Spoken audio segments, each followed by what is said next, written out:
Hello friends, I am BM. In this video I will show you how to fix this dark theme problem. Okay, let's start the video. Please like this video, subscribe my channel, hit bell icon, double click on this PC, check here. Explorer also is dark theme. Now I am going to fix this problem. Right click on desktop, click on personalize,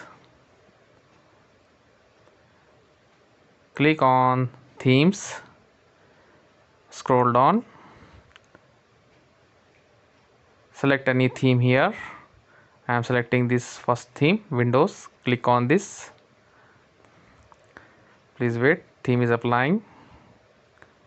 Okay, theme is applied. Okay, now close this. You see this is our theme is fixed. Open this PC and check Explorer also. Okay, open Explorer. You see Explorer also default. Okay, thank you for watching me. See you on next video.